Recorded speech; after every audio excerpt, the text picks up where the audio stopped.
ಮಂತ್ರಾಲಯದ ಬೃಂದಾವನದೊಳಗಿಂದ ಭಕ್ತಕೋಟಿಯ ಪಾಲಿಗೆ ಕಲಿಯುಗ ಕಾಮಧೇನು ಕಲ್ಪವೃಕ್ಷದಂತಿರುವ ರಾಘವೇಂದ್ರ ಗುರು ಸಾರ್ವಭೌಮರ ಸನ್ನಿಧಾನ ಮಂತ್ರಾಲಯ ಮಠದಲ್ಲೇ ಶ್ರೀಮದನುವ್ಯಾಖ್ಯಾನ ಶ್ರೀಮನ್ಯಾಯಸುಧ ಮಂಗಳ ಮಹೋತ್ಸವ ಇದೇ ಮಾರ್ಚ್ 23 ಮತ್ತು ಮಾರ್ಚ್ 24ರಂದು ನಡೆಯಲಿದೆ.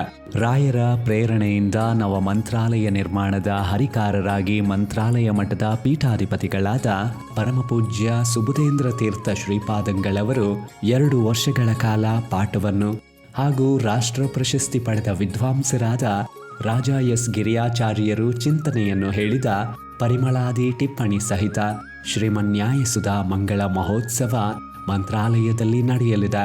ವಿವಿಧ ಮಠಾಧೀಶರುಗಳು, ಯತಿಗಳ ಉಪಸ್ಥಿತಿ, ನಾಡಿನ ಶ್ರೇಷ್ಠ ವಿದ್ವಾಂಸರುಗಳ ಸಾನ್ನಿಧ್ಯದೊಂದಿಗೆ ನಡೆಯಲಿರುವ ಈ ಜ್ಞಾನ ಯಜ್ಞದಲ್ಲೇ ಸಕಲ ಸದ್ಭಕ್ತರು ಸಕುಟುಂಬ ಸಮೇತರಾಗಿ ಭಾಗವಹಿಸಿ ಹರಿವಾಯುಗುರುಗಳ ಅನುಗ್ರಹಕ್ಕೆ ಪಾತ್ರರಾಗಬೇಕಾಗಿ ವಿನಂತಿ.